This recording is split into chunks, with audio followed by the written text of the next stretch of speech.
This is one of those albums that pops up, one of those artists that pops up in comments, in messages, all over the place to check out. Check out this artist album. Check this project out. And so we're going to do it. The artist is Noah Kahan, or Kahan. I'm not sure which way to say that. I've never heard of this artist outside of seeing the comments pop up and asking me to check it out. Project is called Stick Season, and he's already won 1 trillion points for me because the cover is 2 German Shepherds. It looks like one of them is holding a stick. I am the very proud owner of a German Shepherd. So I'm already feeling a connection to Noah just based off of that already. Stick season is maybe the season of giving your dog sticks.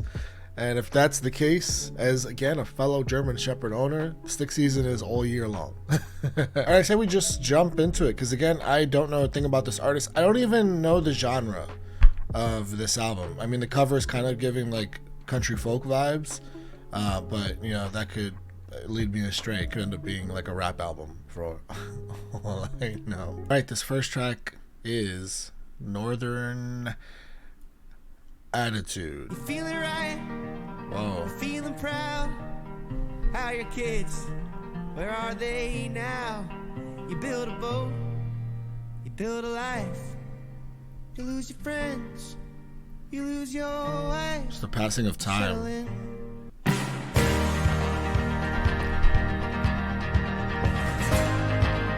Kind of Mumford and Sons. If I get too close, Oh, I like this. and I'm not how you hope. I like the way he built it. Forget my northern attitude.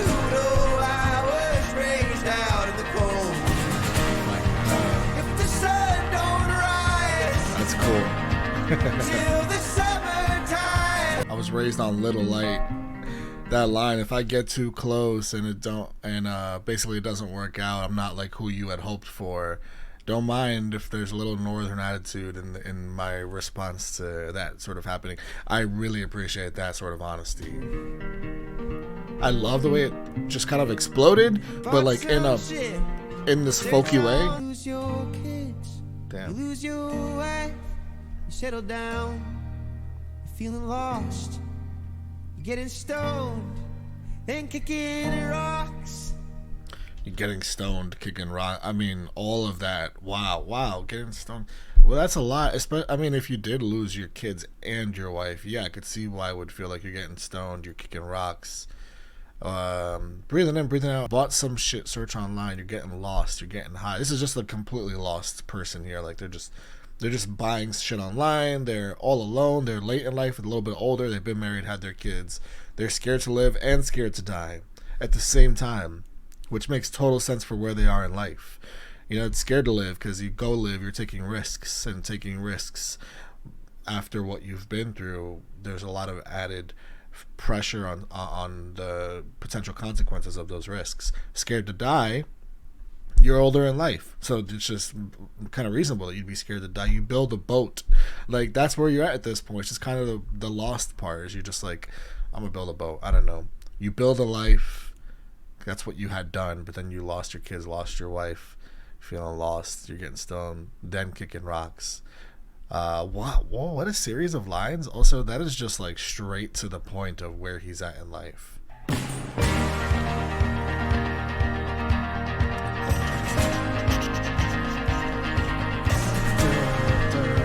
the summertime.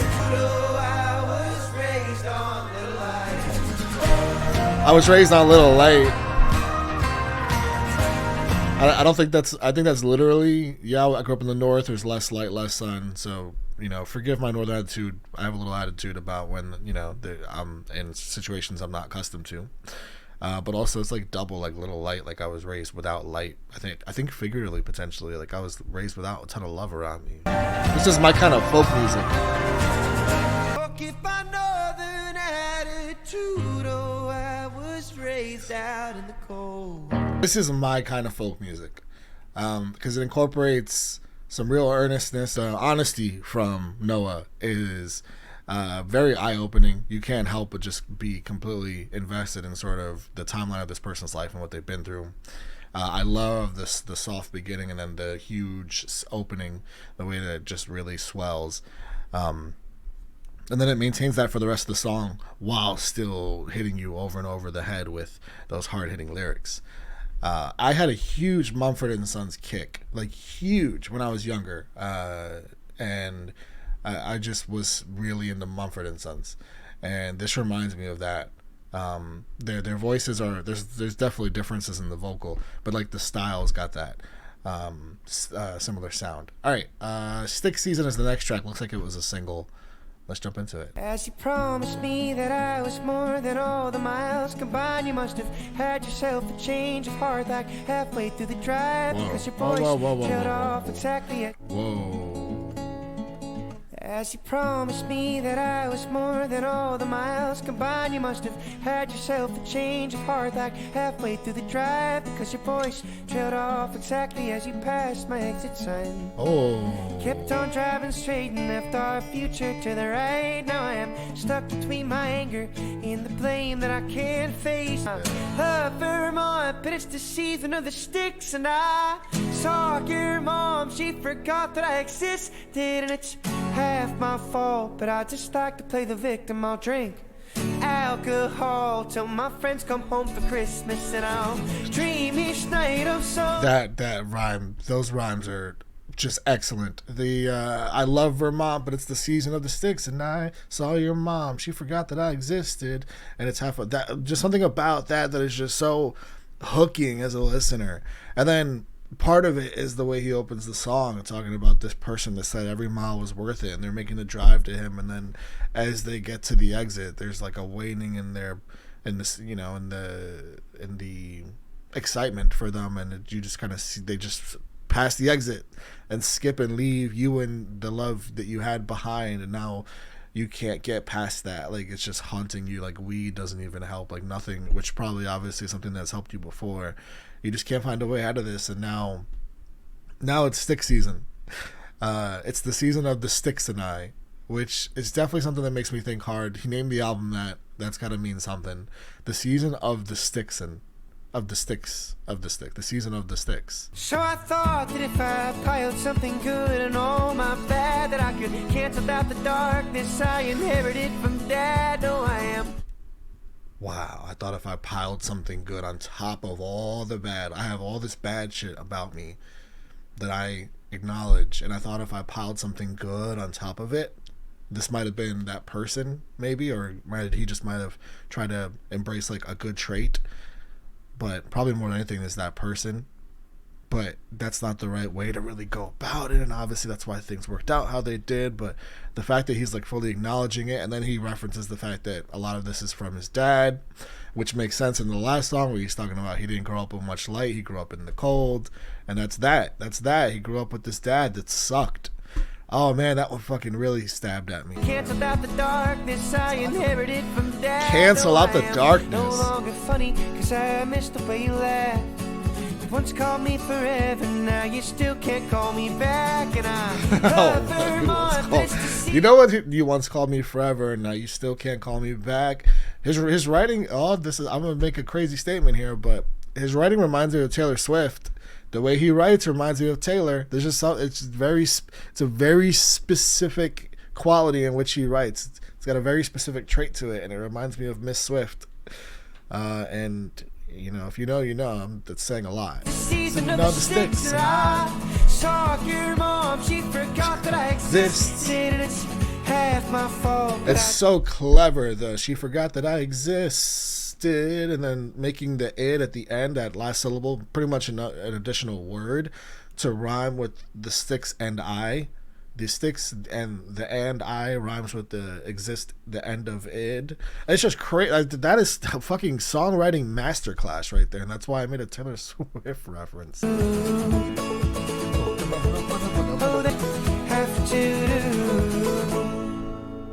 That's an amazing song.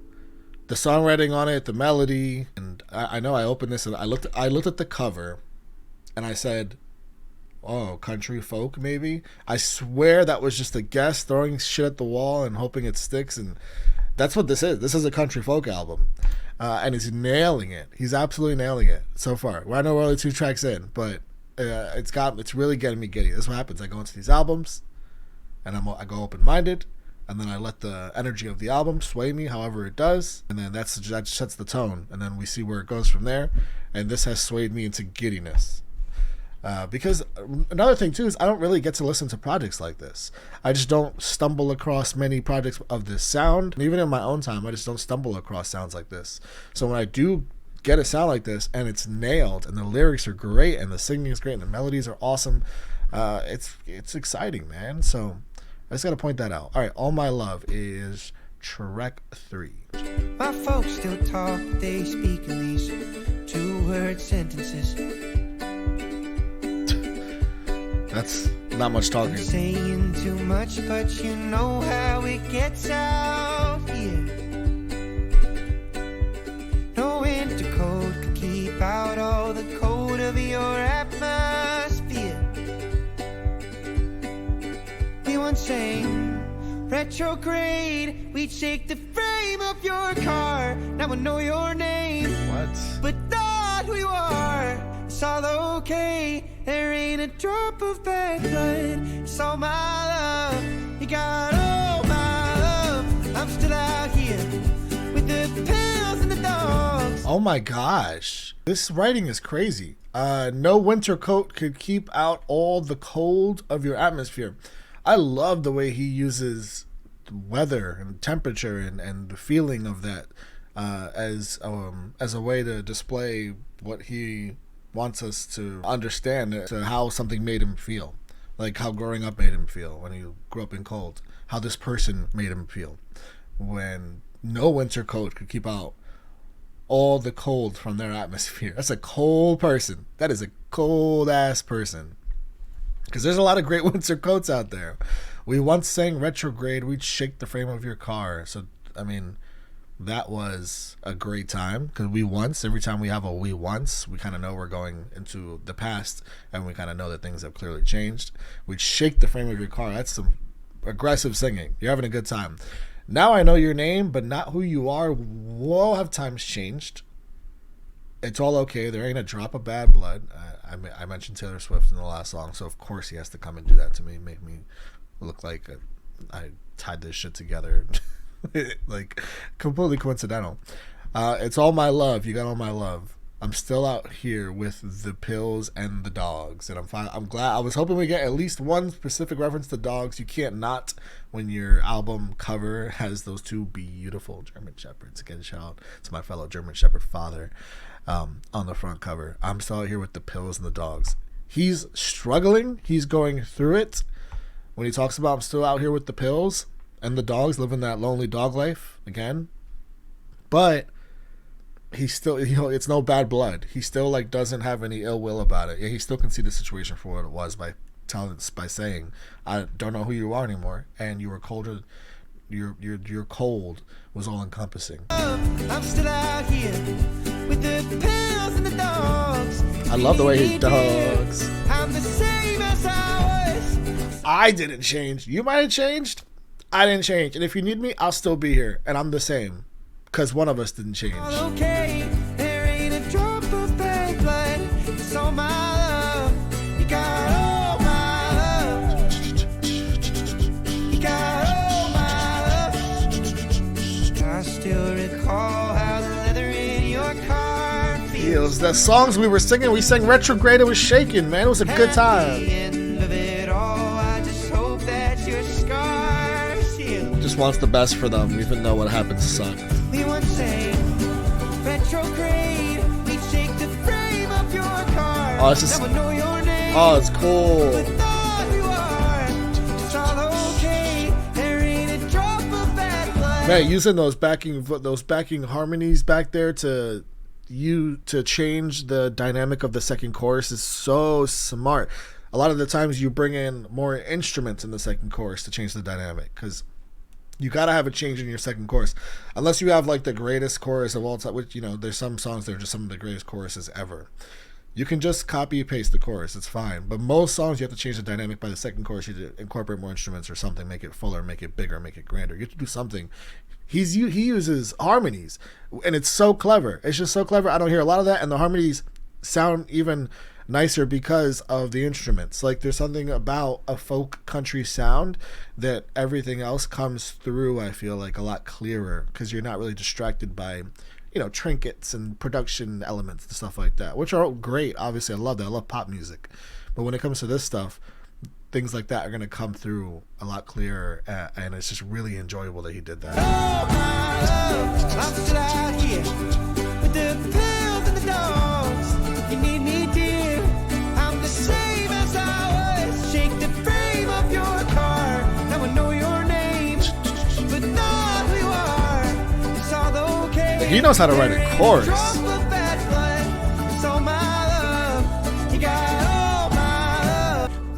This year stole the words from my tongue. It's all okay. There ain't a drop. Wind chill. That wind chill is using the weather, the elements. Let's start.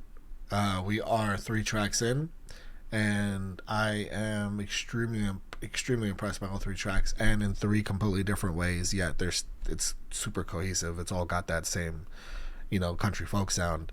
Yet there's such a specific draw to take from all 3 songs. I love the first 3 tracks, and I'm really excited to keep going. Next track is She Calls Me Back, track 4. 2 parallel lines. Everything's alright when she calls me back. She calls me back. Look at me and don't you lie. Everything's alright when she calls me back. Man, Noah's real places a lot of power, like gives this person a lot of power over the way that the moods that he'll be in, or just the way that he feels in general. And he's not shy about admitting it. And so that's real. Sometimes we've all had those stages in our lives where this other person just has a lot of power over us, and like just how we feel on a minute to minute basis. Like our complete moods will shift should their names pop up on our phone, you know, be it a text message or a call. And that's just the reality of how it is sometimes. I could be your sacrifice. There's the power. There's the power. Why am I so obsessive, hanging on to every sentence? Yep. This town's the same as you left it. Your page is blank, but I read it. I still dilate to. Your page is blank, but I read it. Your page is blank, but I read it. I will take scraps from you, and if something's even not there, I will still make something out of the nothing, because that is my feelings for you. As where they exist, they exist, and they aren't going anywhere. They just exist. Even if there's nothing there, I will make it exist. 93167. Yeah. She calls me back. Lost for a long time. I love that. 2 parallel lines. That's nice, man. I lost for a long time. 2 parallel lines. It's so softly delivered. Everything calls me back. She calls me back. She calls me back. Right here, it's so soft and gentle. Lost for a long time. Look at that. Strings back. 2 parallel lines. Seen you in every dream. If only I could wake you up. If only I could fall asleep. Yeah. I love you when the ocean's dry. I love you when the rivers freeze. Amazing, man, because like, do you lie awake restless? Does it bite at your edges? And he's fully, and he's so deeply down for this person. Like, I'll love you when the ocean's dry. I'll love you when the rivers freeze. And he is just completely rocket launching romance in her direction. You know, whether it's mutual or not is a whole different conversation, because like he has to ask, like, does it bite at your edges? Do you lie awake restless? Because he's saying that that's him. That's me. I lie awake restless. He referenced earlier, like, her being in his dreams, and he's like, I wish I could go wake you up, which is so clever, because it's like he's talking about being asleep in his dreams, but like it's also a double, because he's saying I wish I could wake you up, like actually wake you up and, you know, make you feel the same. Yeah, he's just like so deeply down for this person, and it's not like entirely mutual, but the way he still finds a way to dedicate a love song to them with that feeling not being completely mutual is so impressive. So she calls me. Everything. You have everything. Here is my heart. Here is my mood.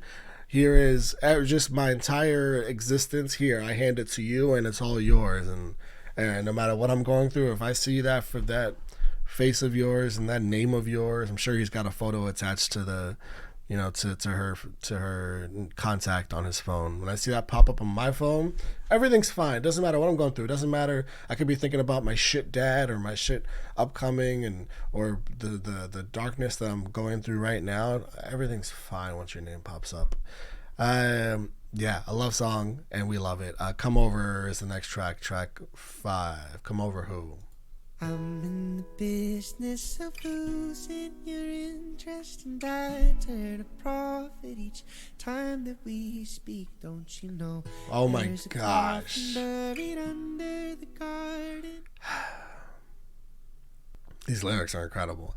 I'm in the business of losing your interest, and I turn a profit each time that we speak.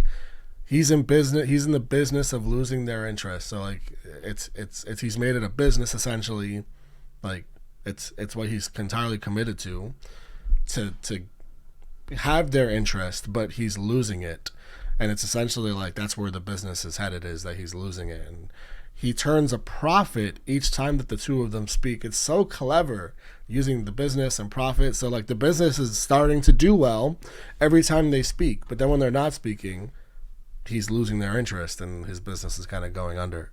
It's such incredible songwriting. He's done that kind of stuff throughout the entire album. Crazy because these melodies are good enough on their own that would already make it a really good album, but his really specific songwriting takes it to a whole other level. There when we got here, be there when we leave, and my house was designed Coffin buried under the garden. look like it's crying. The eyes are the windows, the garage is the mouth. When they mention the sad kid in the sad house on Ball Street, you won't have to guess who they're speaking about. Okay, so no, openly talking about, like, I'm just like a sad, he mentioned earlier, right, like the pills that he's left with, he's taking pills, openly discussing what a generally just sad person he is. His whole house is designed to look sad. It's an extension of himself. It looks like it's crying. The windows are the eyes, the garage is the mouth. The mouth probably has like a little bit of a curve to it going downwards where it looks like he's, sad face crying. And then when they mention that sad kid in the sad house on Block Street, they're talking about me. You don't have to get. Come over.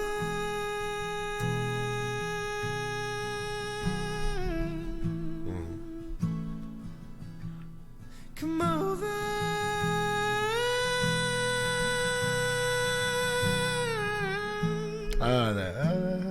That little run he did was nice. I'm in the process of clearing out cobwebs. I was taking the wrong meds. Feels good to be sad, and my house is just barely big enough for my family, but it feels like a fortress when the weather gets bad, and my mouth was designed for my foot to fit in it. Yeah. Oh, the words, they went missing when the stock market crashed and the Dow Jones keeps falling. But I promise you, darling, with the view in the morning, you won't ever go back. Come over. This is a crazy writing structure that he's pulled off here.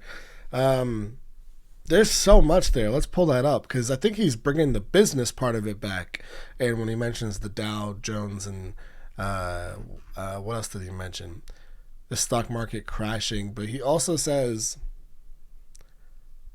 my house feels like a fortress when the weather gets bad.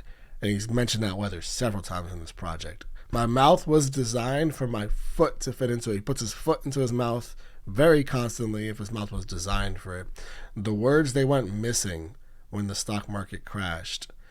And I feel like he is definitely talking about, because he says the Dow Jones keeps falling, business is just going bad again. I promise you, darling, with the view in the morning, you won't ever go back. Come over. He really just wants you to come over. He just wants to be able to talk to you. He just wants to be around you. And if you can come over and you can see that view at his place, he's already talked about his place in this song several times. If you see the view, you'll never want to leave. And also, if you see the view, that means you're with him. And if you're with him, then you're turning a profit because you're speaking. You're turning that profit. But if you're not with him, then his business is going down because he's clearly losing your interest. And that's the whole, like, Dow Jones is falling, stock market crashing because he can't find the words that went missing because he puts his foot in his mouth. It's just like crazy songwriting, man. I know that it ain't much. I know that it ain't cool. Oh, you don't have to tell the other kids at school. My dad'll straight get rich, will be the big house on the block. And so this whole conversation, from start to finish, the song is written from him as a kid. I think it's important to point out because he does mention earlier in the song, like when they talk about when they mention the sad kid in the sad house, you won't have to guess who they're speaking about. So even like as a kid, this is just who he's been. He's been this lover. He's been this like longer for the company of the person that he's deeply affectionate for. And then here he says, because we're a kid, I know it ain't much. I know it ain't cool. Because, like, you know, as a kid, it's all about what's cool. And, like, you think it's not real, but you think that the people you attract are, you have to have cool things or a cool home life or something, or the girls won't come over. You don't have to tell the other kids at school, like, I know you're going to be ashamed to come over. I promise we can just keep it between us. That's sad. My dad will strike it rich. We'll be in the big house on the block. Damn. So he's like, at least just come over to the kind of poor house I have now. Eventually it won't be that way, though. My dad'll straight get rich, will be the big house on the block. Ah, that next line's so sad. Someday I'm gonna be somebody people. Damn. But I'm in It's the crazy. business of losing your interest. You guys know these. I'm glad you brought this line back to close the song because I love that line. I love in the business of losing your interest, turn a profit each time we speak. That someday I'm going to be somebody people want just represents him having to make his case. This whole song, he has to make his case. He feels like he has to make his case anyway. He feels like he has to make his case in order to get the attention, in order to be able to have the presence of this other person around him. And like, it's sad when you have to really like make your case like that. It shouldn't be that way. I turn a profit each time that we speak. I like that song. I mean, what he showed me so far is that I don't think he's gonna. It's really hard to imagine a song that's less than really good at the very least. Most of these are fucking amazing, and it's hard to imagine that because of his songwriting. When you get a songwriter like this, it's just really hard to miss. All right, New Perspective, track 6. You made Ohio feel just like Central Park. Little rednecks get drunk on a dirt road. Attention deficit kids in their gym clothes. Paper bags drift wherever the wind blows. So much to think about here. Full of receipts. Ooh, this town's for the record now. Oh man. Section got a target, and they're calling it downtown. You and all of your new perspective now. Wish I could shut it in a closet and drag you back down. Wow, is he saying that they've changed? That like their new perspective has changed them? Silence is making me nostalgic too. And like he takes it back to when they were kids. We were kids. That'll make this less hard. Where we are now doesn't mean it's less hard, even though we had this, we had something when we were kids. But I have to look back to that because you changed. You mentioned them being kids in their gym clothes. Paper bags drift wherever the wind blows. All those rhymes are just so cool. And mine's full of receipts. T.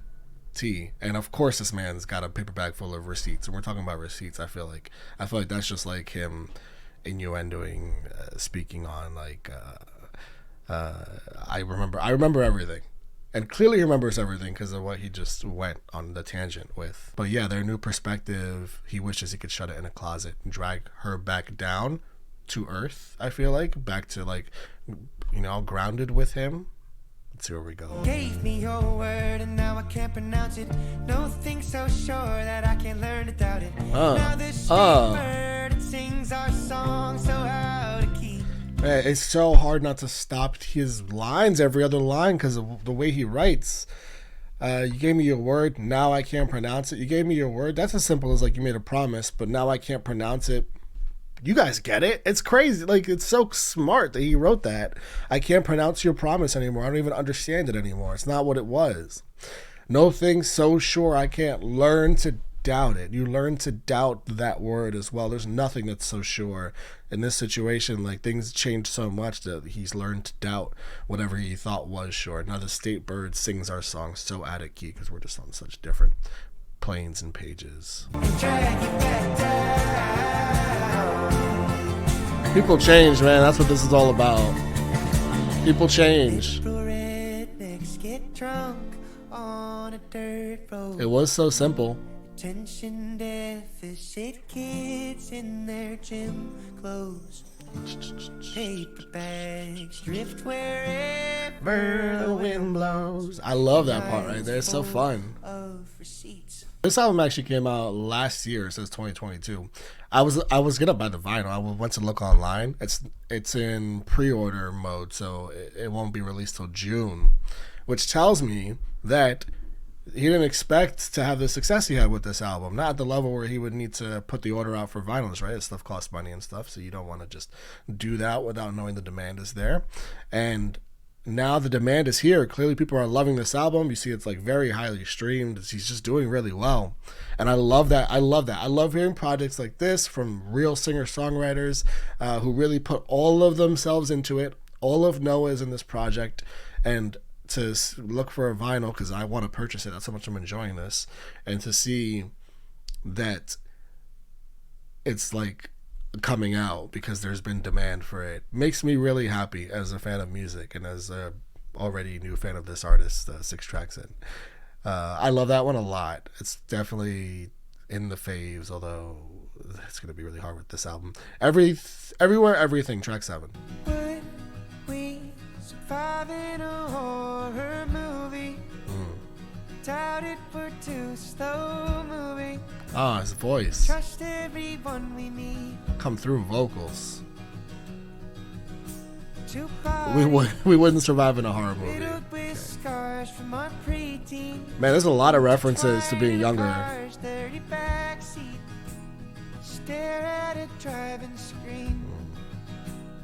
Y'all ever been to a drive-in? Highly recommend. If you've never done it, do it at least once in your life.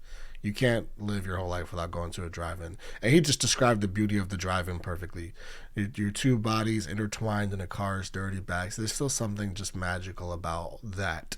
And then bugs trying to bite you and all that, depending on, if you have windows down, if you're sitting in the back of an SUV or truck. There's just a magic to a drive-in, and I feel like he captured a lot of it right there. Everywhere, everything. Wanna love you to perfume for the worms to eat. That's forever. That's forever. That's forever. Wanna love you to perfume for the worms to eat. This kind of has like an Irish feel to it, everyone's in the bar and they've all got their beers and they're doing this, everywhere, everything, wanna love you till we're food for the worms to eat. It's got that feel to it. It's a love song from Noah, something he's really good at, clearly. Till our fingers decompose.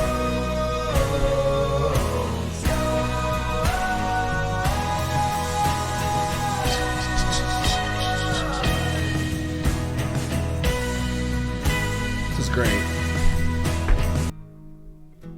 I'll keep my hand in yours. Amazing, man. I've put a heart next to all 6 of the 7 songs, And usually usually I try and be a little pickier. Usually I try and do it on a half so I can share a list at the end of the album with you guys and tell you what my top favorite songs were. But how am I going to do that when I've literally hearted every song and I'm halfway through the album? There's still the other half to go.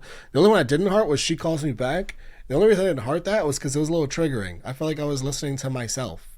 I have felt that way, and it is not a healthy place to be. But the song is incredible still. It was just so triggering personally. I don't even know how this can. I'm almost like want to temper my expectations for the second half because I want to leave this album feeling like it's one of the best I've ever heard because it's on the way to that. But that having that expectation for the next 7 tracks is a lot, and I want to find a way to temper it because that's I don't want to lose any ounce of enjoyment that I'm feeling for this or what I'm going to take away from it. So Orange Juice, track 8, what a ride we're on so far. Let's jump into it. Honey, come over. The party's gone slower, and no one will tempt you. We know you got sober. There's orange juice in the kitchen, bought for the children. It's yours if you want it. We're just glad you could visit. Feels like I've been ready for you to come home for so long that I didn't think to ask you where you'd gone. Why'd you go? And you said,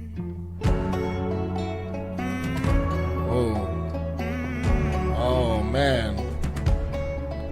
You said that my face has changed and I haven't drank in 6 months on the dot.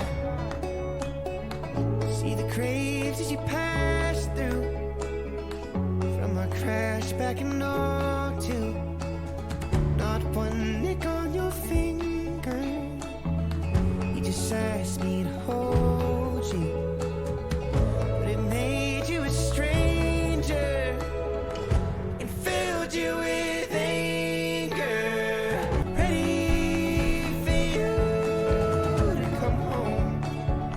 Yeah. Didn't think to ask you where you'd gone. In my heart, The way he spits it out.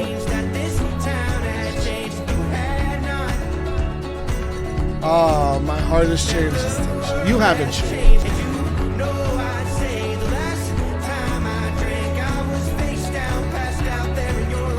Are we all just pulling you down? You didn't put those bones in the ground. Oh my god, what the fuck? Oh my god. Oh my god. Wait. I haven't drank in 6 months on the dot.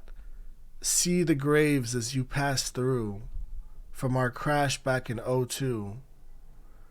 Not one nick on your finger. You just asked me to hold you, but it made you a stranger and filled you with anger. Now I'm third in the lineup to your. That's incredible. It sounds like this is someone that had a real drinking issue and got into an accident, and the result of the accident was, someone perished, and they're coming back after a long time, and we want to make sure you know that there won't be an ounce of temptation here. We got orange juice in the kitchen. But there's so much written in this song that builds to this point of kind of like there's hints at what could have happened, and then you finally just lay it on us the final blow. You didn't put those bones in the ground. I don't know what happened, but whatever happened was clearly extremely traumatic, where this person had to go through a whole, finding, it sounds like they found God. They've gone through a lot of changes. My face has changed. You said my heart has changed. My soul has changed. I missed you so much, I didn't even think to ask where you'd gone. Which basically, I've just been so worried about, seeing you again, which makes you think that this person really just got up and left because it was so much for them. Unless we're talking about you didn't put those bones in the ground, just like your bones in the closet, right? Like just a lot of the shit that you have dealt with and been through, and you haven't really buried those problems. You still carry them with you. It could be either one. Now I'm thinking it could be that. But it could also be like why would you so specifically mention passing graves and the fact that you didn't even get a nick on you didn't get hurt at all in the accident? I don't know, man, but that is a hell of a story right here. You didn't put those bones in the ground. So much going through my mind right now. But he's gone slower, and no one will tempt you. Wow. We know you got sober. It's so comforting, this vocal. Juice in the kitchen, bought for the children. It's yours if you want it. We're just glad you could visit. Yeah, this is someone that left for incredibly traumatic reasons, and we're just really glad to see them again, and we're just giving them all the comfort and the inviting a space as we possibly can. I gotta find out more about that song and what happened, and maybe we won't even find out, because I'm sure that's quite the personal story for Noah to share, as he's done throughout the entire album. All right, wow, that might be the best track on the album for me anyway, and that's saying a lot, man. That is saying so much. Let's go to Strawberry Wine, track 9. Remember telling me that you thought you were cursed. Really slowing it down here at the end. I'm in love with every song you've ever heard. Strawberry wine and all the time we used to have. Those things I miss, to know I'm never coming back. For you, darling, for you. No thing defines a man like love that makes him soft and sentimental, like a stranger in the park for a few moments. I really love that line. Nothing defines a man like love that makes him soft. That line by itself can be isolated, and so much can be stripped from that, and how just relevant that line actually is, man. I mean, that's so real. And so, sometimes I wonder, when I do see dudes that are just so up the masculinity tree of like, I can only be this way, macho, blah blah blah, right? Like Andrew Tateology, basically. All I can really think is like, man, I wonder if you've just never experienced real love. And that love can be, it doesn't just have to be the love of like a partner, just like real actual love. Do you understand what that feeling is? Have you ever experienced it in any sort of way, on any level, any capacity at all? And this line, no thing defines a man like love that makes him soft, just perfectly encapsulates exactly how I feel about what real love will do to you and how that will define you. I'm going to be stuck on that for a long time. I'm not going to get through the rest of this album without referencing that line again. Love these little runway, and every time I run straight over.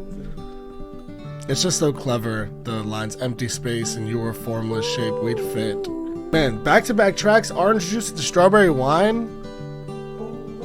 He made tracks 8 and 9 the most devastating tracks on this album. Honey, you've got a big storm coming. And they're named after beverages.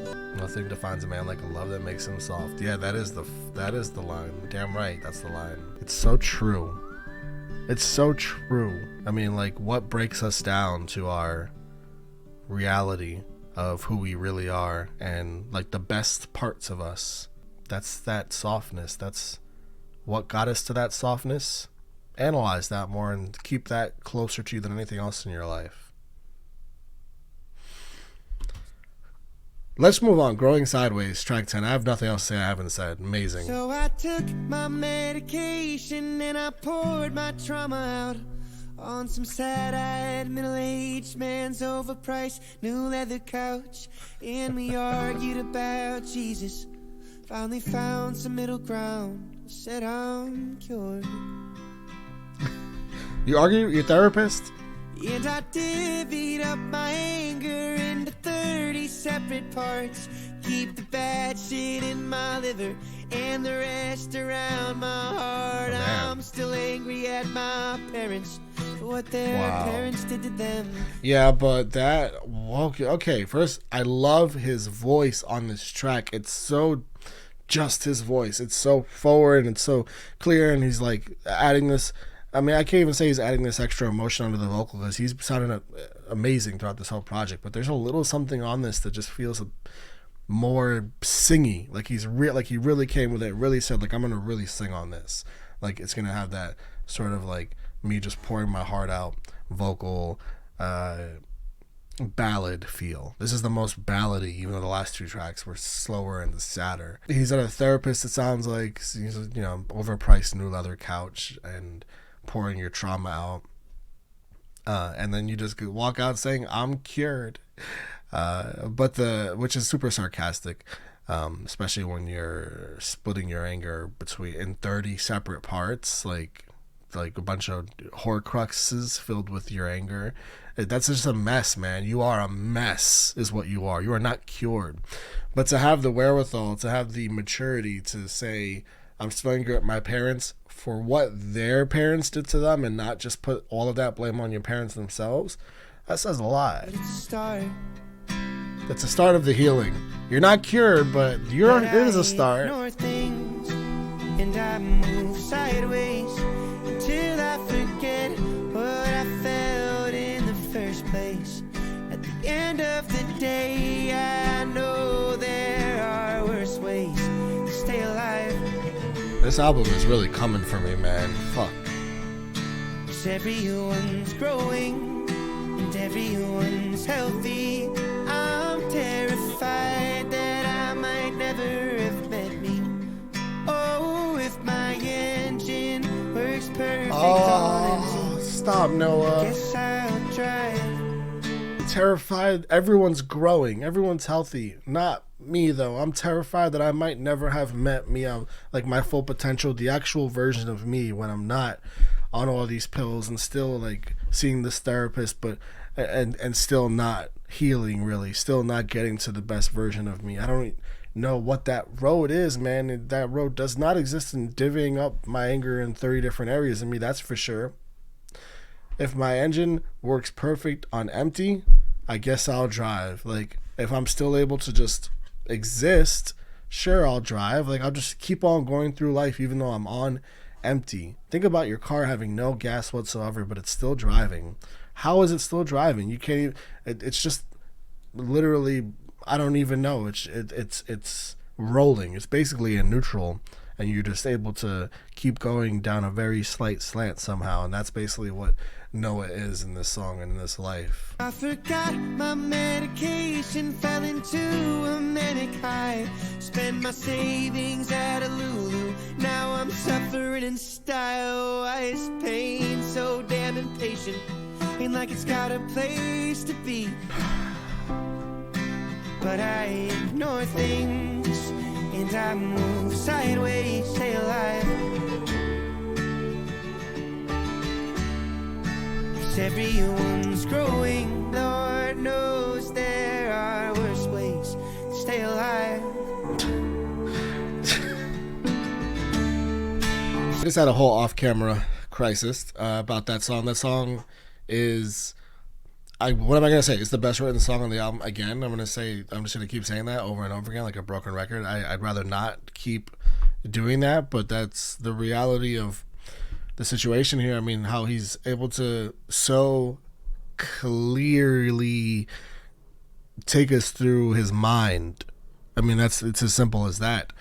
You know, for him to show us all sides of it as well. He touched on everything, because there's even a part towards the end where he talks about forgetting his meds, and now he's on a manic high, and he's because of that he's like going shopping and pretty much like relieving a lot of his mental health struggles, symptoms through that shopping, and that's very temporary, as we all know. And he's like making sort of impulsive decisions that are again just sort of giving him temporary relief, and we can all relate to that as well if you do understand like the struggle of really just going through it, dealing with anxiety, depression, you know, potential other mental health issues that Noah might have as well, that I'm not sure.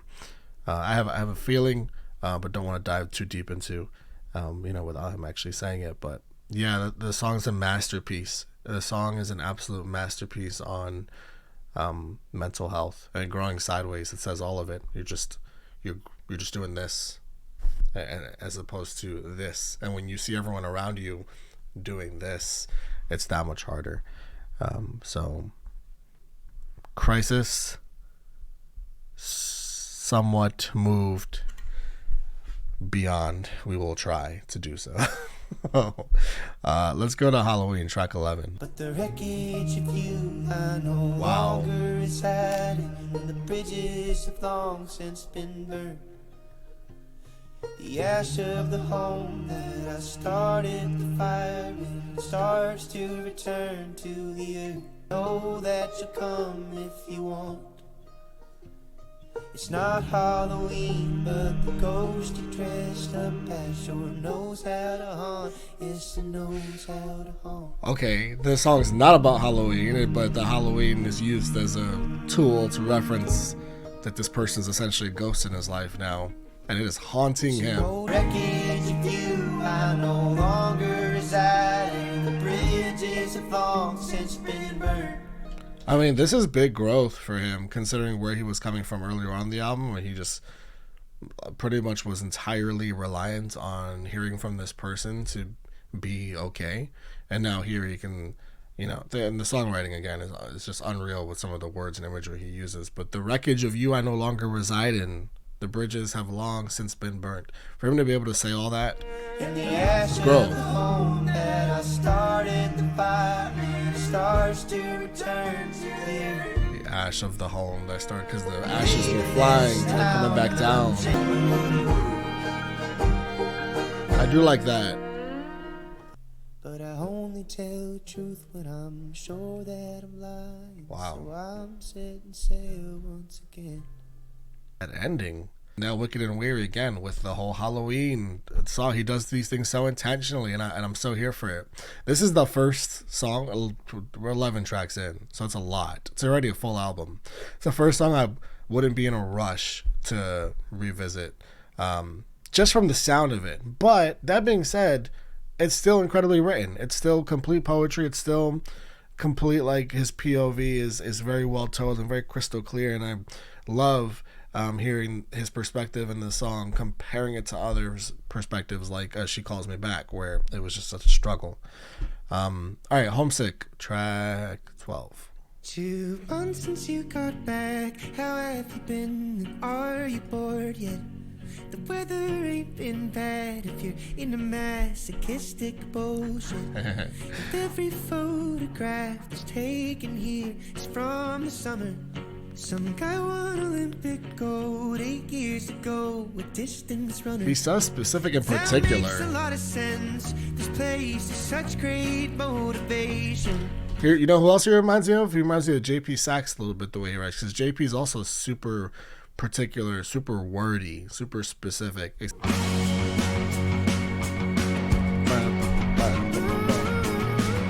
He had to pick it up. Here.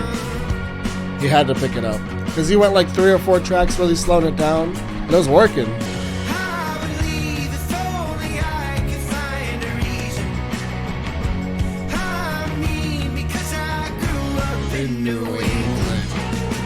I got dreams, but I can't make myself believe them. Spend the rest of my life with what could have been. Oh, I like to spend the rest of my life. I will die in the house that I grew up in. Finds these ways to use words that actually do exist, and he uses them in the right way, but he also has double meaning behind them, and I feel like that's what this is. He's homesick because he loves home so much, but he's also homesick because home is making him sick. It's like detracting him from what he wants to accomplish, really, but he can't get himself and pull himself away from it. Grew up in New England. I got dreams, but I can't make myself believe them. So that makes me think of growing sideways. I love that. Spend the rest of my life in the house that I grew up in. Oh man, what a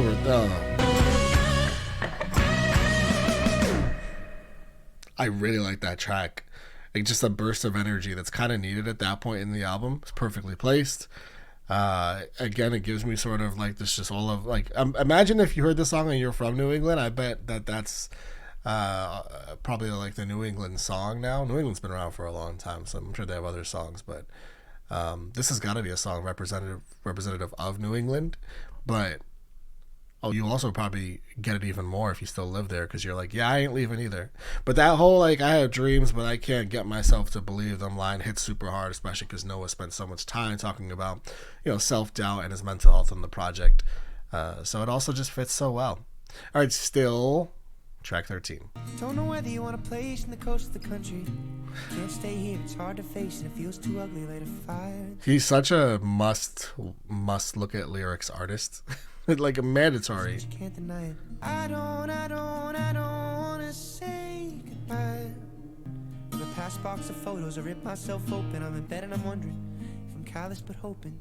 Can I fix what is broken? He's always looking back, man. It's like I'm still here with you. It's like I'm still here with you. I don't wanna say goodbye. That's not a bad song in any way. It just might be my actual least favorite. But that let's emphasize favorite here, because check this out. I'll give you guys I mean, come on. This is crazy. This is crazy. And again, I love She Calls Me Back. It's just so triggering on a personal level and takes me back to some real dark times in my own life. Yeah, it really took to the very, very end for me to find a couple I didn't fully connect with, but it doesn't really matter because this project's been so amazing so far. Last track, The View Between Villages. The last of the bugs leave their homes again, and I'm split in the road down the middle, or a bit at the world seems so simple. His voice is great, so unique too. Feel the rush of my blood. I'm 17 again. He's got a motorcycle. I am not scared of death. I've got dreams again. I love that because of what he was saying before about not being able to convince himself of those dreams. The curve of the valley. He's driving. I fucking hate that.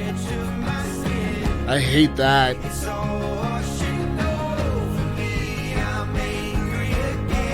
I'm sorry, Noah.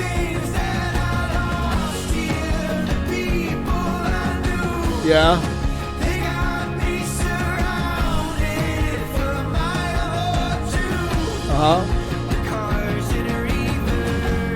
Oh, you going back? Gripping the wheel.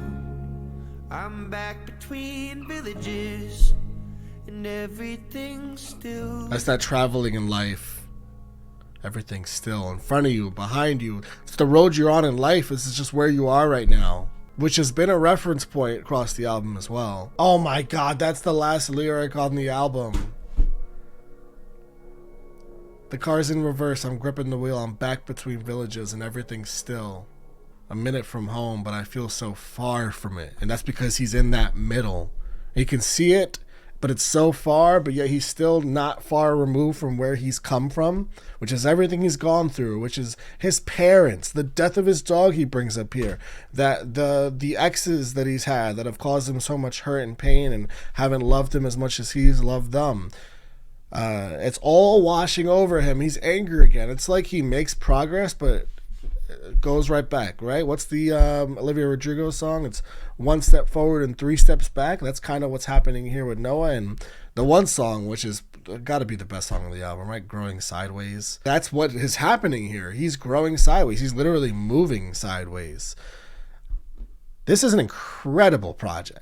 I am so mad, one, that it took me so long to listen to this. This came out last year. I should have listened to this the day it came out. I should have had this with me for so long. But I'm so happy that Noah's had a ton of success with this, because Noah's talking about some real important stuff on this project, guys. Like that run, Orange Juice, Strawberry Wine, and Growing Sideways. Again, the audacity of 3 straight tracks like that, talking about just what he talked about on those tracks. The audacity of this whole entire album, the audacity to close the album out with those lines, with those lyrics, and that feel. But the honesty of all of it is really what hits home for me and what really takes this project over the top. I love the country folk sound. His voice is great, and the instruments really let his voice shine. I feel like across the whole album, there's a perfect mix of like up tempo, like really you can move to it, but then you do have in the middle towards the end, you do have like a nice slow down, but then when you get to the end, it gets back into, you know, being stuff that's more up tempo again. This is just an incredible project, and I again just have to emphasize how much I love that we have Noah Cain, or Kahan, I'm sorry if I'm saying that wrong, Noah, who is a man who's writing about things that not a lot of men are writing about or putting attention to, and I have so much appreciation for Noah. And the human and the man that he is for doing that. It means so much to me, a fellow man who, you know, tries to represent the same, not values, but represent those same talking points. It's just incredibly important to me. And I love that I don't love that he's experienced all this and had to deal with it and feel all of these feelings.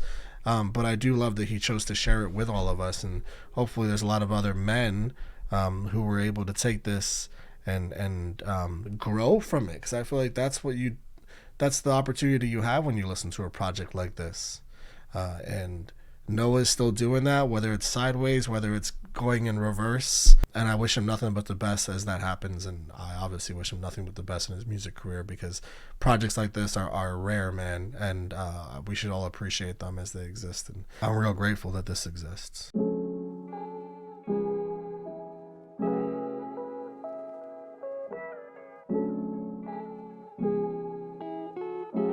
Listen to Ethel Cain's Preacher's Daughter.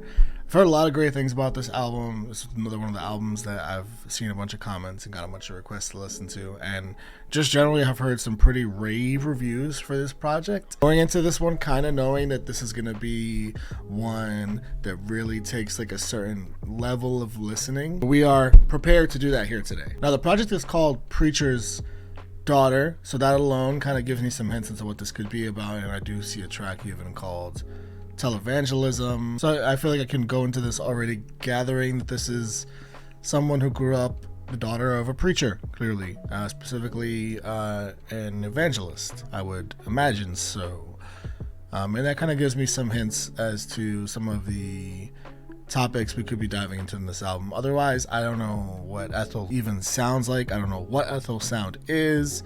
I just don't know much else. I go into this relatively blind, aside from, again, hearing it's a great project and having the names of the tracks in front of me. Let's jump into the project, guys. I don't have much else to say, really, so why waste any more time? Let's pull this thing up and jump right into the very first track, Family Tree, which makes sense as we already are talking about being a preacher's daughter, and this is also parenthesis intro. I'm gonna have the lyrics up for all these songs just because I know we're gonna get a lot of storytelling here, and these are long tracks as well. I do try not to look too much though, because I don't want to see ahead. Hold up, hold up, hold up, hold up, hold up.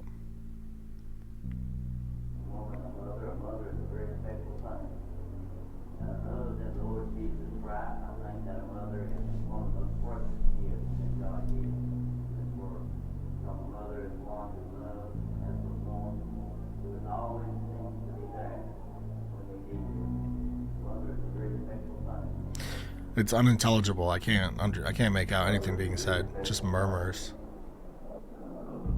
These crosses all over my body.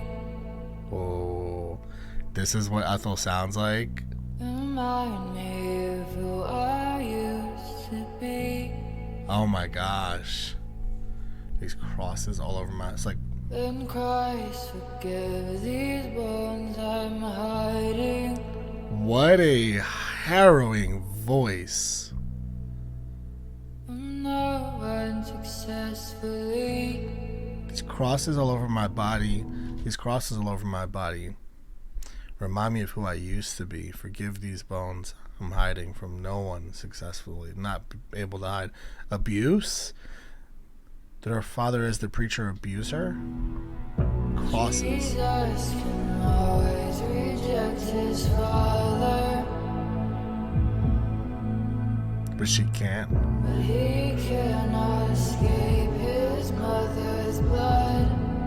You're stuck kind of who you are when you're born, and you're born into what you are. And try to wash it off of his fingers. Man, this vocal is like, He'll never you know, escape what he's made up of. yeah, you're stuck as who you are when you're born.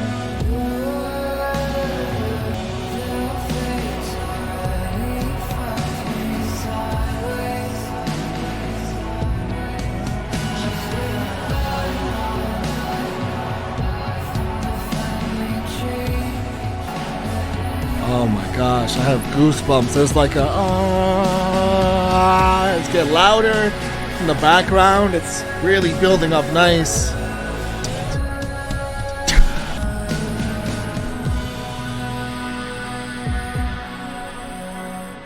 Wow.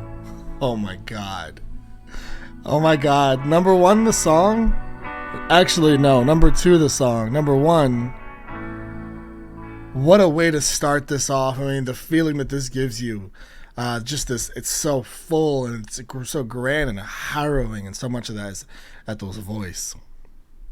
I actually want to go back to that track for some of these lyrics, because at first I was thinking, like, were you abused? But then crosses that's so specific, you know, like, I'm thinking, like, were you being whipped? You know, I'm just thinking the worst. But then when you get into kind of being stuck into the body that you are born into, and the fates of that are as well, you know, fucking you sideways, that's saying, I had a bit of a theory, and I looked it up, and Ethel, on her 20th birthday, she publicly came out as a trans woman. So that makes a ton of sense, and it kind of, she does an amazing job to kind of give you that inkling listening to this song. Remind me of who I used to be. Christ, forgive these bones I'm hiding from no one successfully. When you are going through, you know, obviously not being who you feel like you actually are, and you're not hiding successfully. You're out in the open as somebody that doesn't represent who you actually are. So that captures all of that just so wonderfully, man. It gives me so much thought. I'm so glad this is the intro, because it gives me what I feel like could be some context later on in the album. One of the things that also popped up when I looked that up was she came out as gay to her family at the age of 12 and left the church at the age of 16. And on her 20th birthday, publicly came out as a trans woman. So leaving the church, you know, 4 years prior to publicly coming out as a trans woman, kind of tells me that we're in for it on this album. So yeah, that being said, I say we move on to the next track. What a start. I mean, the feel of that song. This is American Teenager. What a voice, man.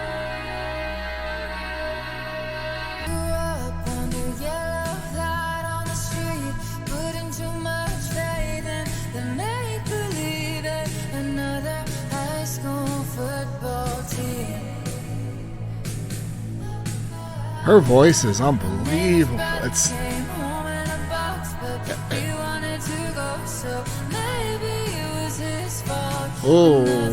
from the war. Yeah, you come back in a box, but you wanted to go. Maybe it was his fault. That's harsh. That's harsh. But I mean, that is the responsibility that you take when you want to fight for your country, right? The American dream, as they say. But shout out to our troops, though. Her voice is unbelievable.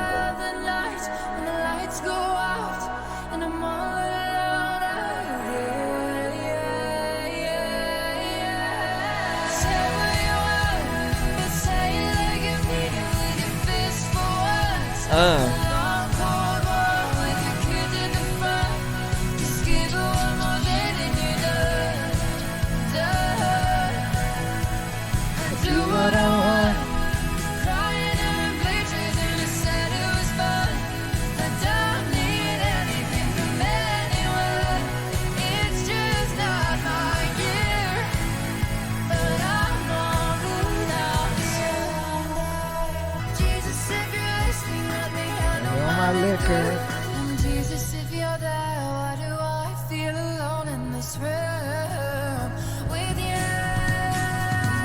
Wow, why do I feel alone in this room with you? I'm to be honest, she's saying a lot, but I'm getting really caught up in the melody and the way it doesn't stop. It's even like the in between where there are pauses in between her vocal. The music does an incredible job of keeping the momentum of the song going, so it doesn't feel like it actually ever stops. And while there's this great story being told, and there's some lines in here that really stick out, like say it like you mean it with your fists for once. A long cold war with your kids at the front gives you so much to think about already. I mean, obviously getting into this preacher's daughter concept. And now being in your room, you're drunk, you're kind of calling out to Jesus because this is, how you've grown up, this is what you've grown up to believe in, right? But yet Jesus is in the room with you, but you still feel all alone. That says a lot about where we are in this moment and what we're kind of leaning towards. This potential switch for Ethel specifically. Ethel, right? I think it's Ethel, not Ethel.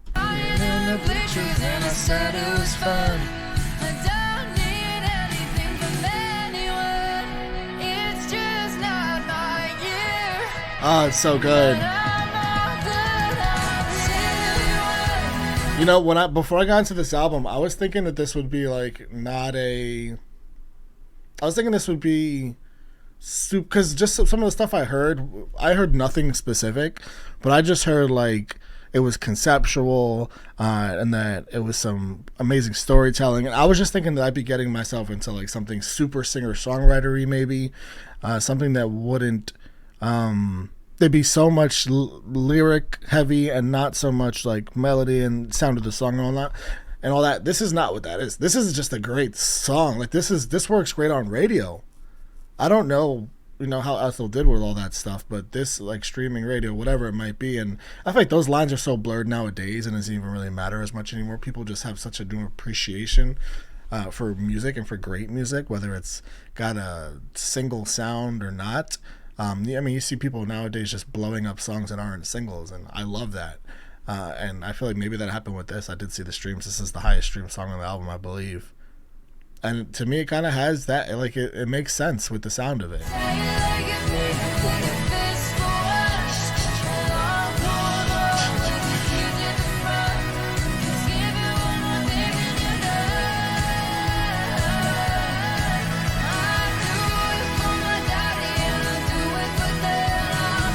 What a track.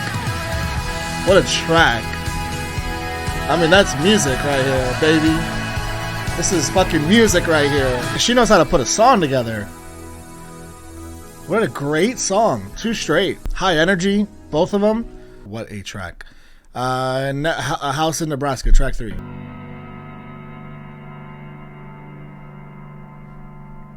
Kind of a scary sound here. Honey, you've got a big storm coming. The album cover is a little creepy too. Something about like the room, the colors, her dress, right? The painting, even that thing on the table looks like a doll, kind of scary. Sing it to me all day long. She kind of has like a Lord Gracie Abrams combo thing going on. It's so unique, her voice. And the aching sound of silence. You and me against the world. You were my man and I your girl. We had nothing except each other in the daycare. And you were up and gone. And I still call home that house in Nebraska where we found each other on a dirty mattress on the second floor. What did she go through? What? Because she had to have been so young, right? And I laughed and you left and I cried where you told me even if we died tonight that I'd die yours. I could listen to her sing all day long. Say that I'm doing fine when really I'd kill myself to hold you one more time. And it hurts to miss you. And where you came and I laughed and you left and I cried. What? Come on, Ethel, you can't do that to me. It sounds like the part in the song that really gets me is that line, one, but also the I still call home that house in Nebraska, and the key word here is home. I still call home. It sounds like Ethel met somebody, I mean literally on the second floor in or some random, I'm thinking like abandoned, but I don't know the situation, but some random house in Nebraska. That's just where they met each other. Maybe not abandoned, but the feel of the song makes you think it, and the sort of lack of detail. But I actually appreciate the lack of detail in a song like this. But it's the only time Ethel felt, there probably wasn't like Ethel's home or where she like grew up or where she inhabited mainly, but it does sound like it was the only place because of what it made her feel, because of what this other person made her feel when they were there with her. The place she really felt home, that she could call home. I mean, obviously she formed a relationship with this person's parents, because she mentioned their mom earlier in the song. But I love that line, man, just saying I still call home that house in Nebraska, because you're using home and house in the same sentence, and it really tells the difference between those two words, because there is a difference between those two words. A house doesn't necessarily always feel like a home, and that's why that saying exists. It exists for a reason. Back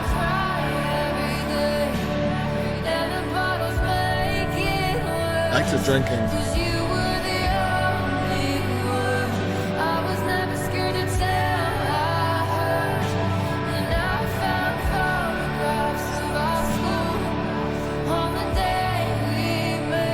I feel like if I can sort of try and pry some details away from here that aren't in the song but kind of are being hinted towards it, because she mentions that it found photographs of our school on the day we met. So like they met when they were young, because they were in school, they went to the same school.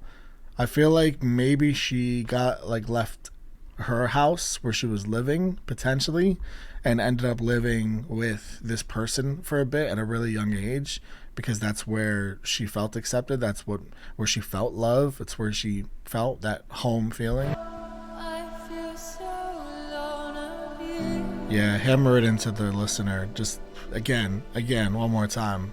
At least. And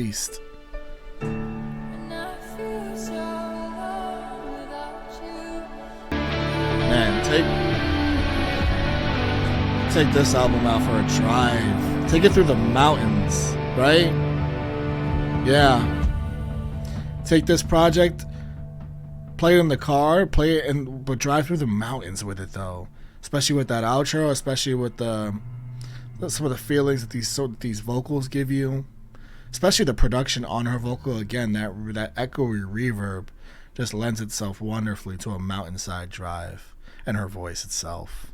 Yeah, I mean, almost 8-minute song, being able to pull that off in itself is a feat. But also to leave out so much detail and have a listener still have a full understanding of the song in itself is another fully impressive feat. And I am gonna be there's already, that's the second longest song on the album, but there's a few other ones that are close. There's another one that's almost 10 minutes, and I'm actually like here for that, because give me Ethel singing as much as I can possibly get Ethel singing, because that's what really carried this song, is just Ethel's voice the whole time. But then you get the beautiful outro too, which was nice, the guitars and that mountain drive feeling. Yeah, long songs, Ethel, beautiful combo. Let's keep going. Track 4 is Western Nights.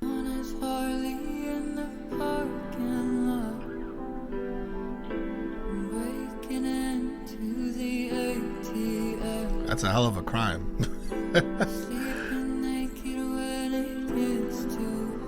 Oh wow, that makes me sleeping naked when it gets too hot, breaking into the ATMs.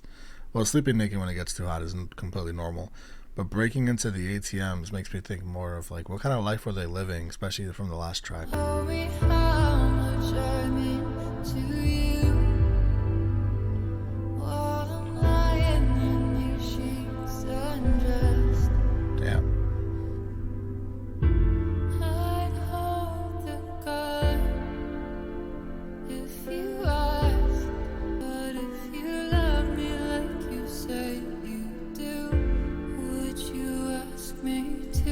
Oh, no, you wouldn't. Why would you involve her like that?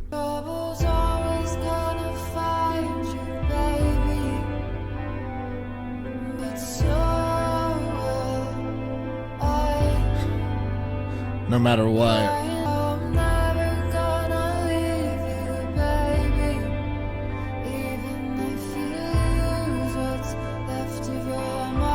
Damn. Okay.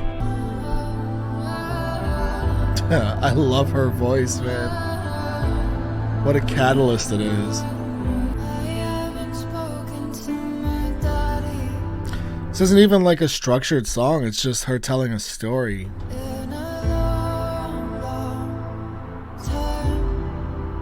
Yeah, she's just out living.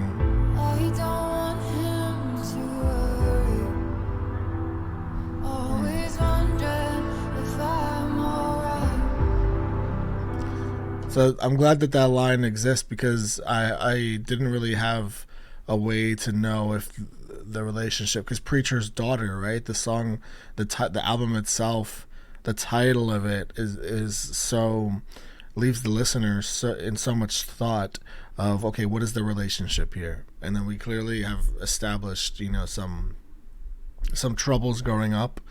And I'm sure there's still a lot more to get into. So much album left, but what this line tells me, that the relationship was good. There wasn't like a lot of relationship, because she left. She was gone for a long time. She says it herself, and spoken in a long time, but not out of disdain, not out of not wanting to speak to him, just out of not wanting him to worry. Probably because if I tell him what I'm actually doing, I'm like with this bad boy, like he might want me to hold a gun, whether that's literal or not. It doesn't represent anything good. It represents some danger. So I don't want him to know all that. So I'd rather just keep out of touch and him not. I'm sure he is worried, but he'd worry a lot more if he knew what I was getting into. But the neighborhood keeps getting smaller and smaller. All start out when the money's paper thin. All that's left are your walls, and you'll die there. I should have known that there's no getting in. Trouble's always gonna find you, baby. I guess this is the chorus, but the song has such a fluid feel to it that.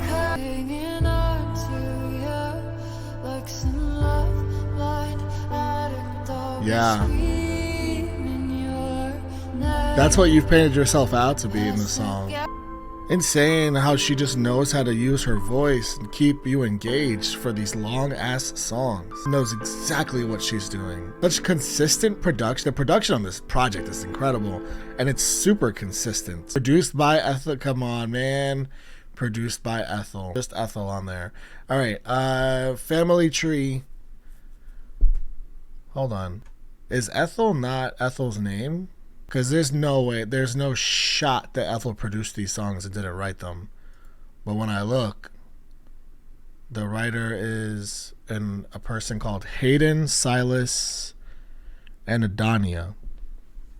Yeah, Ethel's got to be a stage name. Family Tree, track 5. I really enjoyed that track a lot, by the way, Western Nights.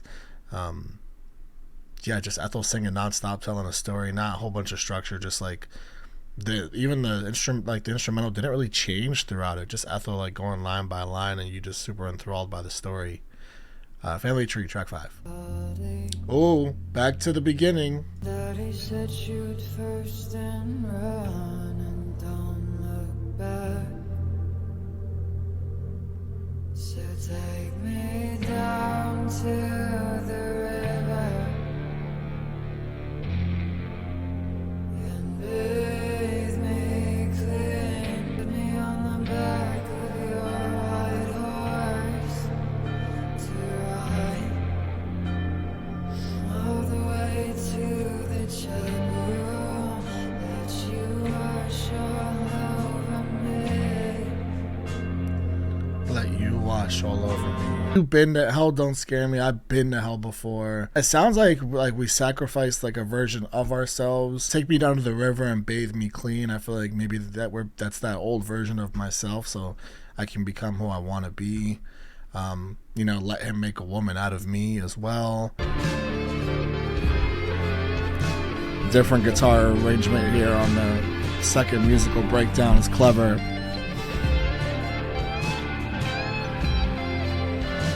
Christ, forgive these bones I've been hiding. And the bones Yeah. I'm about to leave. Yeah, okay.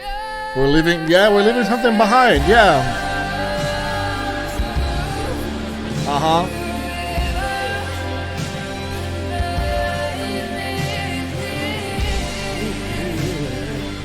And I want, oh man, the music right here. Oh, it's so good. And I wonder if that's why we're calling the song Family Tree, because we're kind of sort of changing the family tree a little bit in this instance here as we, I've been hiding these bones all this time. It's time to be the real me, and the crosses all over my body are gonna remind me of who I used to be after this. We're gonna take me down the river, bathe me clean, I can come out as me. What a refreshing like, I can't even, the feeling that must feel like. By the way, I feel like Ethel's also doing an amazing job for us to capture that feeling with a lot of the vocals in the song, with the production, with the way it sounds. It's so ethereal in that way. And yeah, the music, like right here, it's really killer. All the guitars in here just absolutely shredding. Yeah. Go ahead. I've got my crystal collection right here for my energy, my meditation.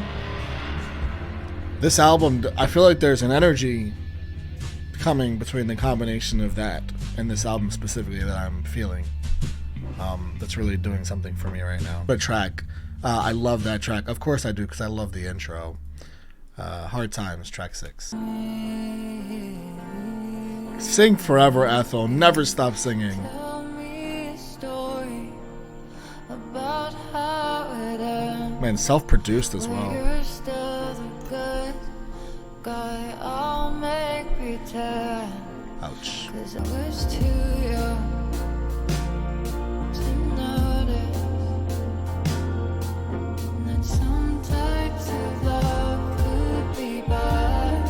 Praying I'd be like you, doing all of the things that you do, and I still do. Yeah. It's hard to shake that when you wanted it bad enough for so long. But is it her dad or? Oh, I like this one a lot. It's got like a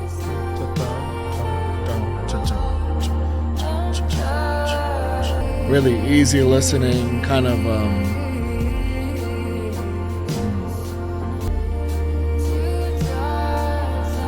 ooh, I like that it just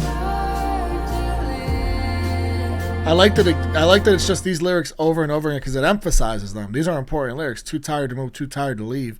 I'm kind of just fucking depressed, and all you did was enhance those feelings. So you know what? I'm gonna sing that over and over again. 18th birthday, and it's just it's a dude here that just was no good for her. Enhanced really bad feelings in her. 9 going on 18, so that tells you kind of how like the flash of her life there. You know, like kind of life in the flash of an eye. I really want to stop the way that these songs end it's perfect. It's not, they don't just cut off, right? They have like this fade out or these long outros that I really enjoy. So I just let them play into the next one. Thoroughfare. Interesting word. This is the longest song on the album. You fell in love with America when you were 12 years old. Ethel about to be in her country bag. By 17, you knew you had to see it all. You loved your dad and the love he had for your mother, so you had to get out and go chasing it, so you come. You had to go out and find love of your own, basically, by 17. I mean, when your parents' love is such a beautiful one that it makes you want love for yourself, I think that's pretty great. I met you there in Texas somewhere with a pistol in my pocket. You were in Texas, it's fitting. Didn't trust no one, but you said, baby, don't run, I'll take you anywhere. Yeah, she did. Oh, there's been several gun references in this album. I feel like Ethel hasn't felt safe a lot of the time, and when Ethel does feel safe, I feel like it's a rare moment. But I mean, right here, I didn't trust no one, but you said, baby, don't run, I'll take you anywhere. So this is like one of the few times that Ethel did feel a little bit of safety around this person that she met in Texas, and it may not have been at 17, it may have been after that. That's just, the point is that she got to know them really well because she can tell their life story to us here. So I hopped right in, out of luck to spin. No luck. At least your truck beats walking. Okay, I mean, it's not like she had another better option. Do you wanna see the West with me? This is Ethel's country attempt here. Out there and I can't leave it be. Yeah, go find love with each other potentially.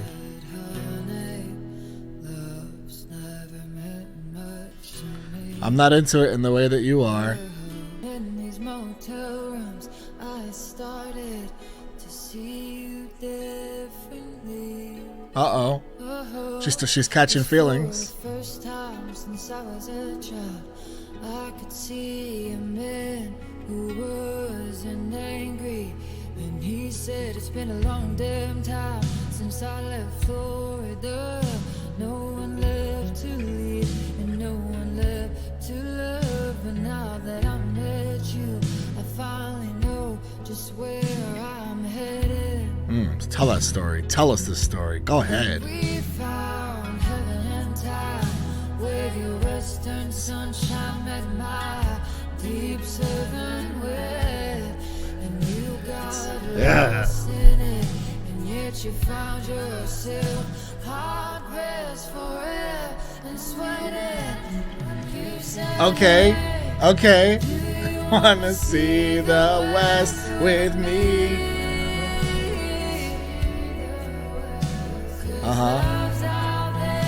I can't leave it be. This has got to be the same person from Western Nights, right? And even A House in Nebraska. We finally reached the edge. After all this time, I didn't find my love, but I still made it this far without it. Yeah, at least you made it. It's out there somewhere. And you turned to me instead into me deep instead, well maybe not, cause look at what I've got. You might not be my love, but baby, I doubt it. Want to see the West with me? How is this? This is fucking awesome. It's 9 minutes. Come on, I'm okay with it. How do you make a 9-minute banger? Who makes a 9-minute banger?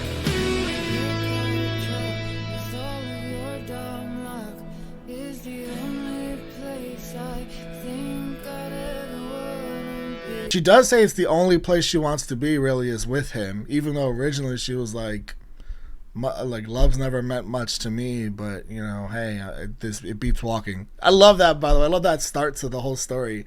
Hey, it beats walking. I'll hop in. I don't trust nobody. I got that thing on me, by the way. But you know, I'll hop in the truck, whatever. I'll go on this journey with you. I know you well enough. I know your whole story now. 12, 17, saw your parents in love, went out on your own, fell in love with America, saw your parents love and inspired you to go find your own love. You went on this journey, went to all these diners several times, motels. She started to see him a little bit differently as a person, just a little bit differently. That's what happens when you spend enough time with somebody. Whether that was falling in love, I think it was a little bit, but Ethel's not fully committing to it in the song anyway. Maybe it's just unsaid. And I want to know if this person found their love and if they found it in Ethel. I mean, the one line here is, she said, like, I didn't find my love, but I still made it this far without it. And then they turned to Ethel and stared into her deep. And they said, well, maybe not, because look what I've got. Talking to Ethel here. You might not be my love, but baby, I doubt it. That's such a tricky line, because if I read that just as proper English, essentially he's saying he doubts that you aren't not his real love. So he's saying that like you are his real love. She's kind of doing that, I feel like, to kind of fuck with us a little bit on purpose and just again not reveal her hand like that. Not in this song anyway. And I'm into it, man. I'm so into it. I love this song a lot. It might be my favorite. I don't know, man, because American Teenager, fucking slapper. Family Tree, Hard Times. It's one of those. I don't know. Let's keep going. Let's keep going. How did she make a 9-minute track that I'm fully engaged with? Who else does that? The Weeknd's really good at that too. That's tough though. 9 minutes, almost 10. I think that might be my favorite track. That might be my favorite track, which is crazy. It's 9 minutes. I don't know, man. I can't wait. I know I'm already more than halfway through. I can't wait to revisit this whole album, like on my own. Like just play it, not even think, just exist, not move, let it wash over me. You know, where I'm not giving my thoughts. I'm just taking it all in. This is definitely one of those I cannot wait to do with. Next track, Gibson Girl, and the track after that is. What? I don't know what that is. I'm going to look at both of these things here before we get into both of them. Where is Gibson? Unless she means Gibson like the guitars, and that, which would make tons of sense because I know she produced the whole project, right? I'm assuming she's probably the one shredding on a lot of these tracks. So she's so impressive. And then the next thing is P.O. I don't even know. I've never seen that word in my life. Like a made-up word by her. The song conveys a sense of persistent hopelessness, as despite her best efforts, she can't seem to escape the violent legacy of her father. She confronts darkness. The song's okay. Here we go. The song name is inspired from Alighieri's Divine Comedy. Ptolemia, Dante's Inferno, named after Ptolemy, is a circle of hell in which the traitorous reside. What? Maybe this is a reference to Ethel abandoning her family and faith, only to be met with a wrath far worse. Wow, that's a track away, and I am scared. Let's get into Gibson Girl for now, though. You wanna love me right now? You wanna get alone with me? You wanna get my clothes off and hurt me? You came alone to me. You're always sad. It'd be like that.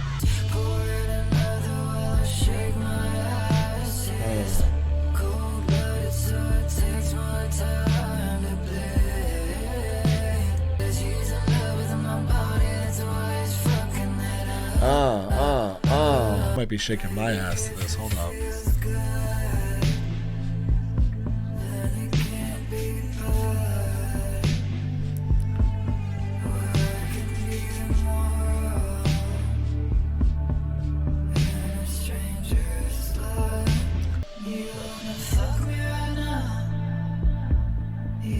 See me on my knees. You wanna rip these clothes off and hurt me. Fuck, man. If you hate me, don't tell me. If you hate me, don't tell me. It's almost like she's, you know, she's embracing this whole, like, baby, if it feels good, then it can't be bad. I can be immoral in a stranger's lap. You know, you want it good, you want it iconic. They all want it, but only you can have it. But it almost feels like she's just kind of like giving in to this person who's really only with her for sex and nothing else. Even like the expense of hurting her emotionally, potentially physically too. I don't even, like, I'm scared to even think like that deeply into it, but certainly emotionally, where there's only in it for one thing, and maybe that, like, she would kind of hope that it would be more than that, but she's accepting this even though it still hurts her. That, you know, that the idea of all that it's a real dark place to go, man, especially in a song, especially laid out like this, especially like the sound of the song is sexual. It's got like this, you know, sexy sound to it, and then some of the lyrics lean you that direction, but then it pulls you right back into like, this is not good, even though the songwriter, the author of the song, seems to have accepted it for what it is. It does rip these clothes off. You want to see me on my knees. You want to fuck me right now. That right here, you want to hurt me. And if you hate me, please don't tell me. How can I take this song any other way than just a bad situation?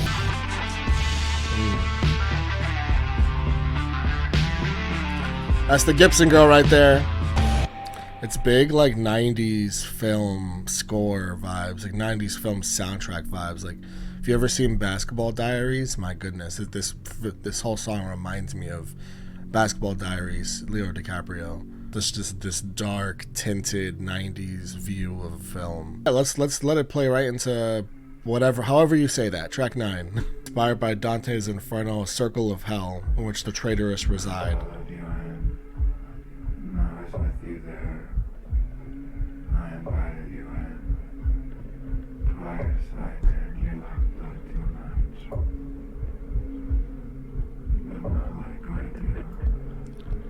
I need to listen to this with one headphone because I feel like this song is gonna scare me. Like, I really feel like this is gonna sound like from like a horror film, and it's just gonna fucking frighten me. I already get that. It sounds like it the first 40 seconds.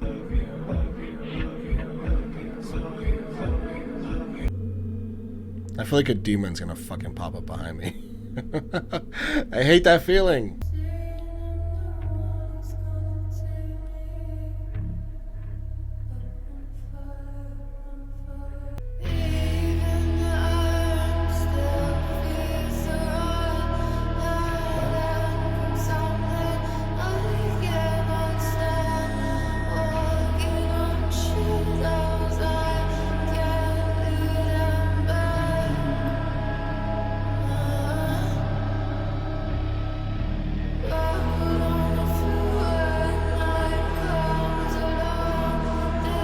What in the Shakespearean lyrically, like, is this?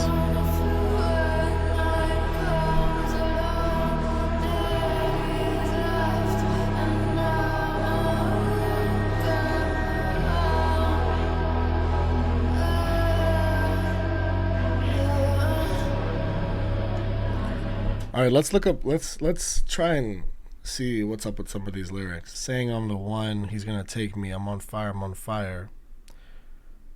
Isaiah acknowledges Ethel as a pure, mythologized entity, maybe due to her Christian upbringing. However, the purity that Ethel dons, this is genius, by the way.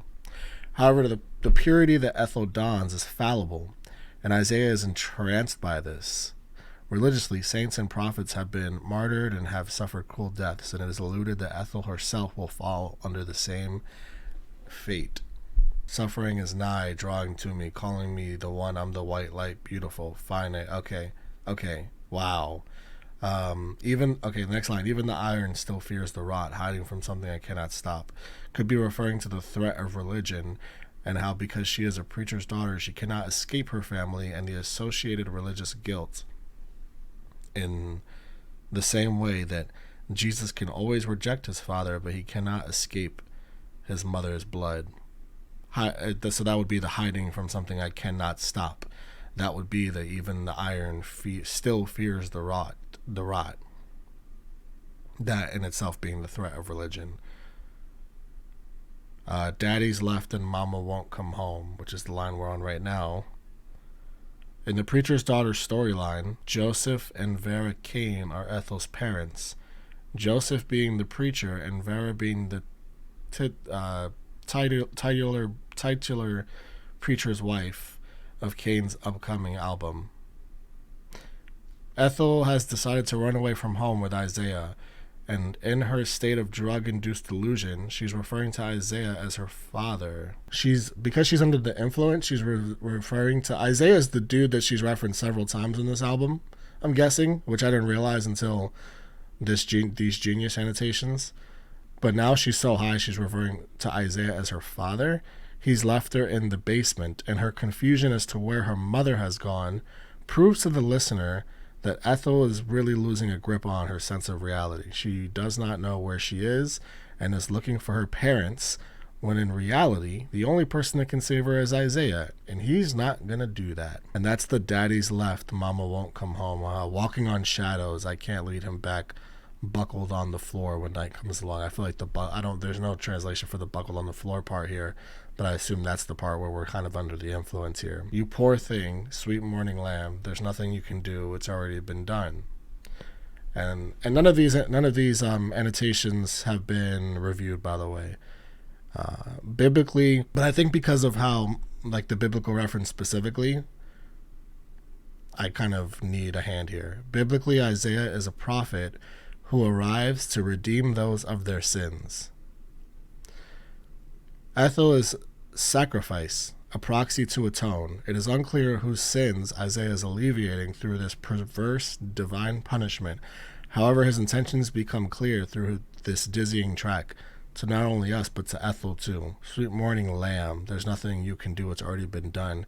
And, when you call someone a morning lamb, like a lamb in mourning, but a lamb is a sacrifice, right? Like a sacrificial lamb, they call it. You poor thing. So Isaiah is pretty much sacrificing Ethel here in an atonement, pretty much ceremony. And they said themselves it's unclear whose sins Isaiah is alleviating through this perverse punishment. The intentions will become clear as the track goes on. So we will keep going. What a way to tell this story, by the way. And I feel like a lot of me not being able to pick up on it is kind of intentional, because it is dizzying in the production and the way that it's sung. And now I do understand that Ethel's under the influence on this, again, losing her sense of reality as well. I mean, she talked earlier in the album about, drinking and being drunk in her room and kind of going too far sometimes with drinking.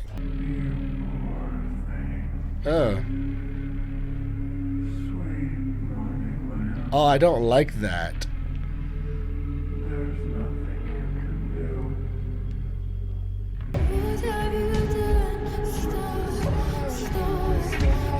Stop.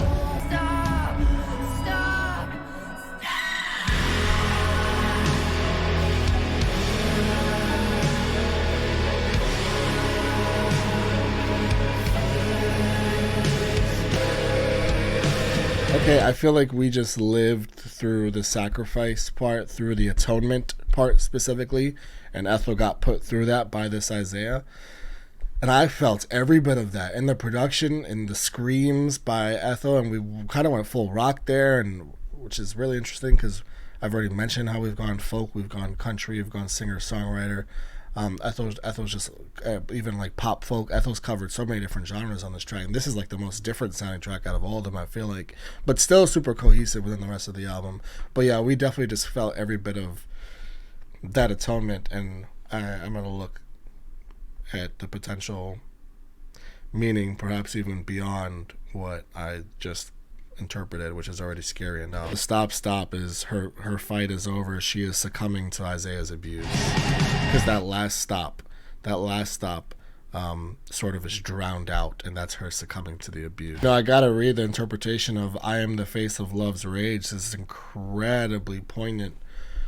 This lyric, potentially, again, this is unreviewed, but potentially this is a way of Ethel saying she is the face of love's rage, saying all of the abuse she's experienced in her life, from her father to Logan to now Isaiah, is almost as if she's given up and succumbed to the abuse, which we kind of touched on with the stop.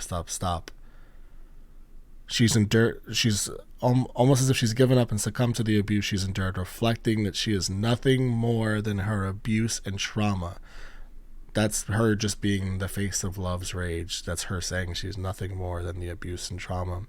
Almost as if when people think of love's rage or abusive relationships, they see her. Although this is what it says here. Although I'm not 100% sure who exactly is saying this line, and it could possibly be Isaiah saying it, I still like to think of it this way. So this is the thing with Genius, is you kind of get, like, when it's unreviewed, you get, people just giving their potential, their interpretations. And it could be, like, totally accurate, but it is, like, someone else's interpretation. But I think it's interesting, and I can definitely see it being the face of love, especially when you've just succumbed to it. And it's interesting because this person mentioning her father's abuse, I didn't even pick up on that in this album. Maybe I just have to go back and revisit. I've definitely seen the abuse from multiple men, absolutely abuse from multiple men, and maybe because it's been abuse from multiple men, I got lost in who was the father, right? Who was the partner, because it's been happening so often up and down across this project.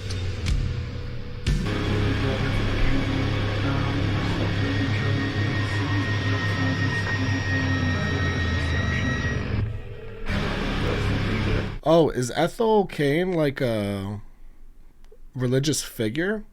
Or like a figure in history somehow? Because the outro of the song explores the origins and the mission of the Daughters of Cain cult. So they were a cult, and their teachings inevitably led to Ethel's death. Yeah, I don't know anything about all this. This is so spine-chilling.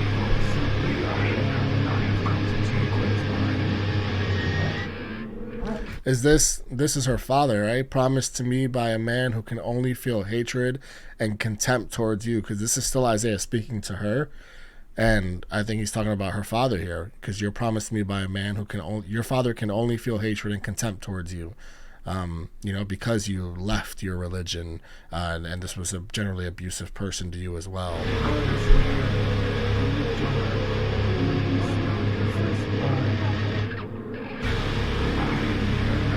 I need this. This has to stop. I can't. No way. I want this to be over so bad. Okay, I get it. It's so scary. Do I have my gun somewhere around me? Oh my gosh, I feel like a demon is going to come in here and attack me, for real. That song is an incredible accomplishment. Please don't misunderstand me. It's so it is so effective. It is horrifying. It needs to be used in some horror film as a soundtrack in some place in the movie somewhere. A movie I won't watch, because I don't watch horror films, because I'm just a big old scaredy cat, and that's putting it lightly. And that's why I will never revisit that song. Ever, because it's too effective. It is completely spine-chilling, horrifying, and then you combine like this. It's just this person who's abusing her from start to finish, and even at the end, right? Oh, fine, I'll look at it just for the lyrics, but I won't listen to it. Stop. Okay, at the very end, he says, "No, shh, stop! I don't want to listen." I was there in dark when you spilled your first blood. I was there in the beginning. This is like a long-term abusive situation. I'm here now. You run from me still. And because she's blurring the lines of reality between this person and her father, I feel like that's what that means. I'm here now as you run from me still. Because she's running from her father. She's running from her religion and her background and everything she was brought up in. So she's literally running from every fucking man in her life here. And she doesn't even know who's who. because she's under the influence, yeah, one, but two, everyone's kind of making her feel the same way, and she's just completely abused everywhere she goes and turns. Run then, child, you can't hide from me forever. I mean, that line in itself is completely abusive. Okay, I'm gonna move on because that song really does give me like heebie-jeebies to, oh my gosh. Okay, what is, I hate that song is stuck in my head still. Are we still gonna keep the scariness vibe going? Because what?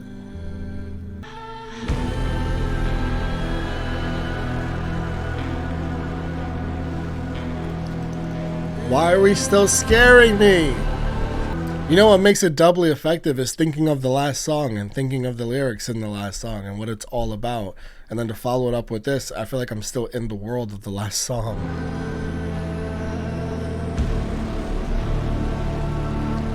But I guess it's kind of an interlude in a way, even though it's towards the end.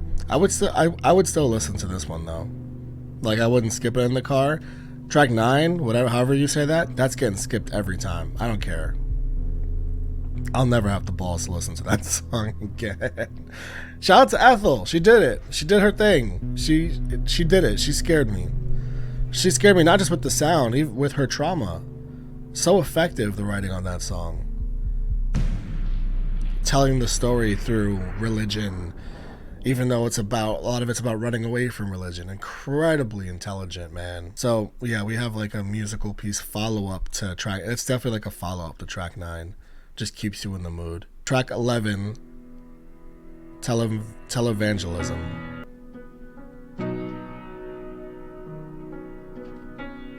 It's a bit more optimistic in its sound.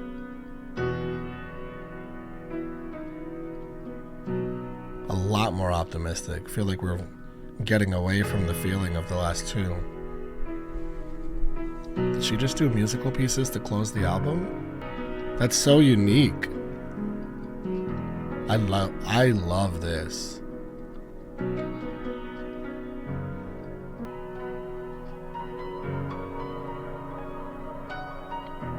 This is wonderful. What a difference. The fact that I'm so here for this as opposed to the last two, I think that's intentional. I think we're intentionally moving away from the feeling that those last two tracks gave us, which is good. That's good for Ethel, right? We kind of got towards a little bit of light. Hayden, good for you. If this feeling here is what you actually felt and were able to escape the track 9 and the August Underground feelings, then I love that for you. All right, track 12, Some Beach Flies. Are there lyrics? Yes, there are. And she has this way of making these really long songs, but letting them breathe, just completely taking her time with them throughout. And that's what makes them feel not so long, is that it feels like so much care was put into them. Some beach flies sitting in the windowsill, They've been there for a while. waiting for the day they escape. God loves you, but not enough to save you. Wow. So baby girl, good luck taking care of your heart. Well, that's why she left the church in the first place, huh? I said fine, 'cause that's how my daddy raised me. If they strike once, then you just hit them twice as hard. I mean, she's referencing both physical and emotional abuse right here, saying if they strike once, following talking about how her daddy raised me, and also saying that her daddy raised her to sort of like not be saved and like good luck taking care of yourself. Like there wasn't really a lot of love there. But in the end, if I had been under the weight that they gave me, then this heart would break and fall as twice as far. And I spent my life. I mean, the more it hurts, the less it shows. Says a lot. Says just how much you really were going through it. And like it makes me think too of the one track I can't pronounce, track 9, where you just kind of succumbed to all of it and just kept accepting it at some point. Watching it go by from the sideline. I spend my life watching it go by from the sidelines.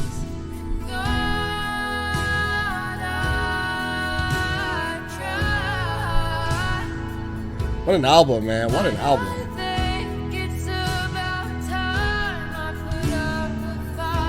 Let's go. Let's go, Ethel.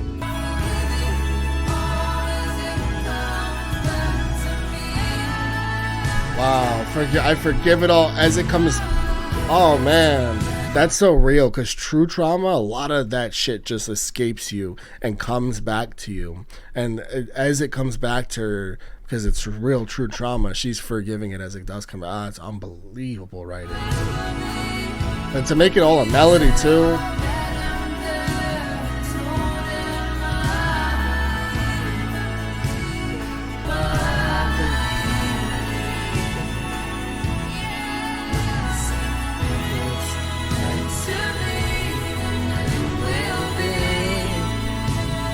I love her voice, man. I'm just obsessed with her voice.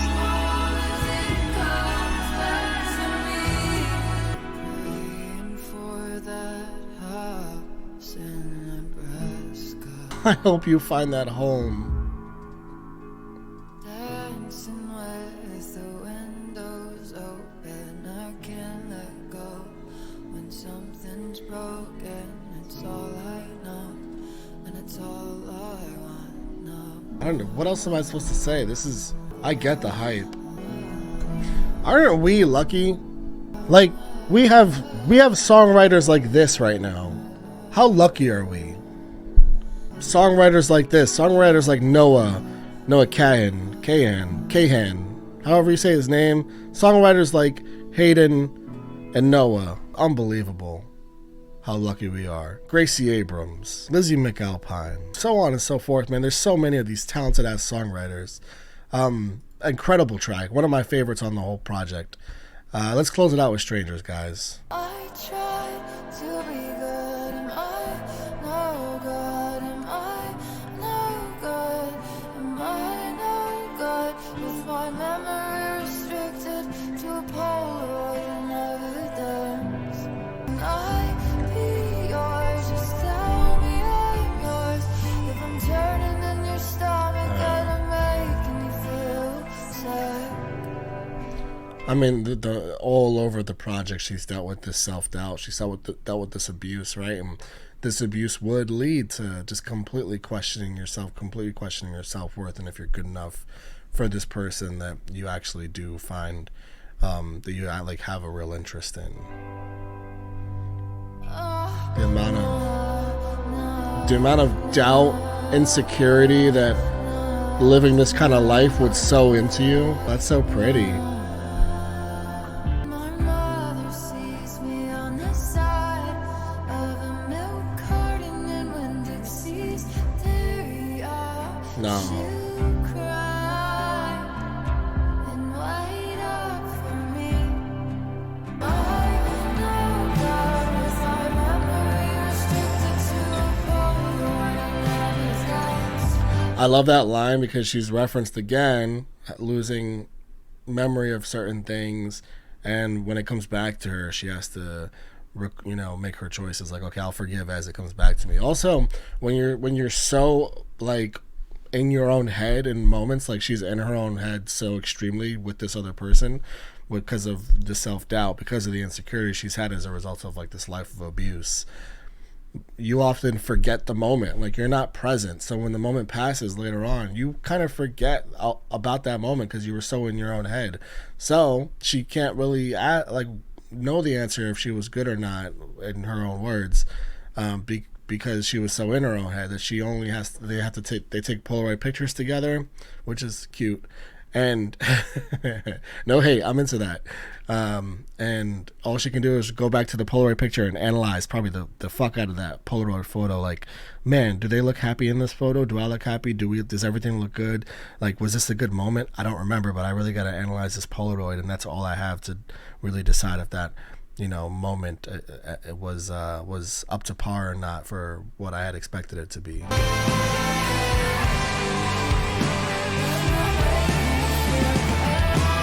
Oh, man. Oh.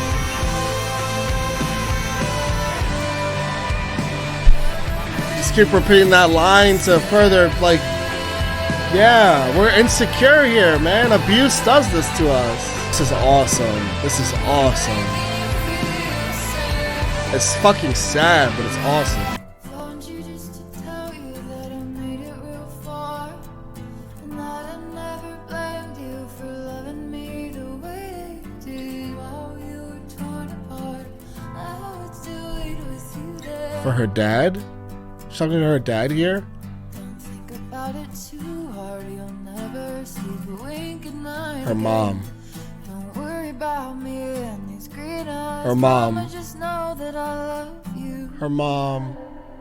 I'll see you when you get here. What's here? What's here? You can't leave it so ominous like that. That's dark, but also comforting that you can get to the point at the end of the album to tell your mom that you love them and understand like why things were the way they were. Not you don't have those sentiments for your dad because your dad kind of sucked. It sounds like all the men that Ethel dealt with at any point in their lives. And I don't know if I'm calling them Hayden or Ethel. I really not sure what to call her, but I'm just gonna go with Ethel for the sake of the name of the project here. What an incredible work. What an incredible project. I mean, from vocals to production, the guitars all over it, really a Gibson girl for sure. The piano was flawless. The drums there in some of these outros, the way that a lot of these songs are so long but work so well. Yeah, I think this album's incredible. And I said a lot during it, man. So just ride on those thoughts that I said during it, because this is one of those projects that when you're done with it, you listen to it, you take what you take away from a lot of the lyrics. But because there is so much in this project, there's so many bones and bits and pieces in here to really pull apart. That this is not a one listen project. I'm gonna have to dive right back into this, let it play, and just let it soak over me, take it all in. No stopping it, no saying anything, just take every single bit of it in. And I can't. I'm doing that immediately after this. So you know, my thoughts were my thoughts during it. I think the project's incredible, man. I think Ethel is a special artist. Special. I'll give you guys my favorites. The Family Tree intro. I have a lot of favorites. I have actually. Let me see if I can pull it up for you guys. It'll be easier if you can just see it here on the screen. The Family Tree intro, American Teenager, Family Tree, the full version, I guess, even though there were some changes in that opening part. Hard Times, Thoroughfare, which might be my favorite on the album. But then again, I believe Some Bleach Flies was also like up there. Televangelism, Some Beach Flies, Strangers. So all in all, I have 8 faves. One of them, Televangelism, is just a piano, like an instrumental track. I'm never revisiting tracks in 9 and 10 because they horrified me. Job well done, Ethel. And it's just an incredible project. Unbelievable, and I can't wait to revisit it. Ethel, get this thing on a vinyl, please. And thanks for hanging out with me, guys. It means the world.